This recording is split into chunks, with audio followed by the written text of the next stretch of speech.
Hi guys, welcome to part 3 in my series, Forgotten Rudiments, where I'm going to look at rudiments that used to be official, used to be taught and used, and are no longer on the sheet and have sort of been forgotten. Okay, so all these rudiments in this series come from my new book that's coming out in late February 2019, or roughly a little less than a month from now. It's called Encyclopedia Rudimentia, and it's coming out on Hudson Music. You'll be able to get it on Amazon.com probably, and any other place where you find music books, I hope. And it's just the largest collection of rudiments that's sort of ever been put together. And the rudiment that I'm going to talk about today comes from the book. Today's rudiment comes from Colonel H.C. Hart in 1862, and it has a really ridiculous name. It's called the Open, Double, and Single Flam Drag Beat. I'm going to say that again, the Open, Double, and Single Flam Drag Beat. Really weird. It doesn't have any drags in it. It's a flam rudiment. It's a flam rudiment that's not exactly like anything we have today. Basically, it is a sort of a flamacue, but the flam is on the second note where our modern accent would be. So a normal flamacue is flam, accent, tap, tap, flam. And in this open, double, and single flam drag beat, it is tap, flam, tap, tap, flam. No accents. But the flam is on that second flamacue accent-ish position. So that's the most similar thing that I can think of that we have, that we commonly play today. But it is not exactly a flamacue, and it wasn't listed as a flamacue. It's a separate rudiment. So the way that it goes is left, right flam, left, right, left flam. And then there's a right-handed version, of course.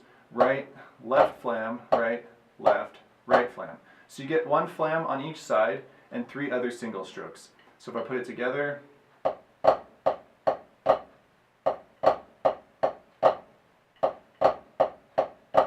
in the right version, so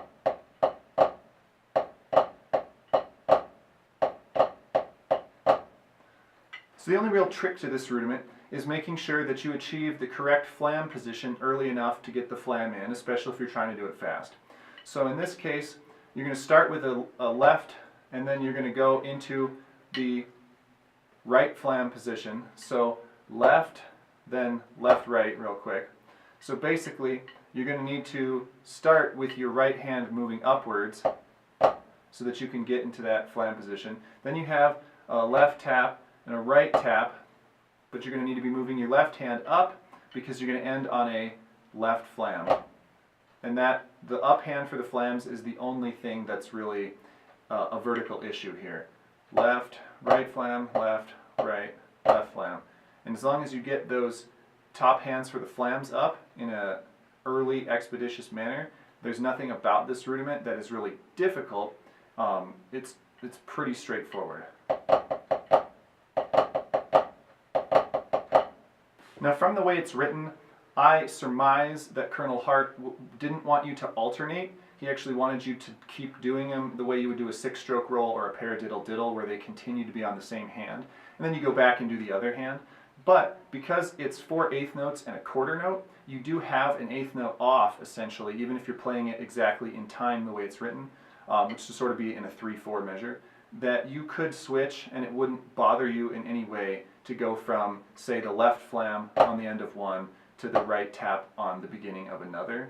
In fact, that actually makes sense. So whether you alternate it or not, it's not really an issue. It doesn't bring up any kind of weird sticking problem. So alternate it or not, it's still pretty chill. So the open, double, and single flam drag beat, it's a huge mouthful. It's from 1862. And it's a rudiment we don't use today. Okay, thanks for watching this installment of Forgotten Rudiments. Again, all these rudiments come from the book Encyclopedia Rudimentia, which should be out in February of 2019. So if you want to support this channel and all the stuff that I do, rudiments, double bass, reading, drumming philosophy, my ergonomics series, then basically because of Adpocalypse and stuff, I don't make any money off this channel really. So if you buy a book, that's the best way to contribute to this channel. Plus, you're not just like throwing money at a stupid Patreon, right? You're getting a book out of it. So you get a product. I'm not asking for a handout. So check out the book. Thanks for watching.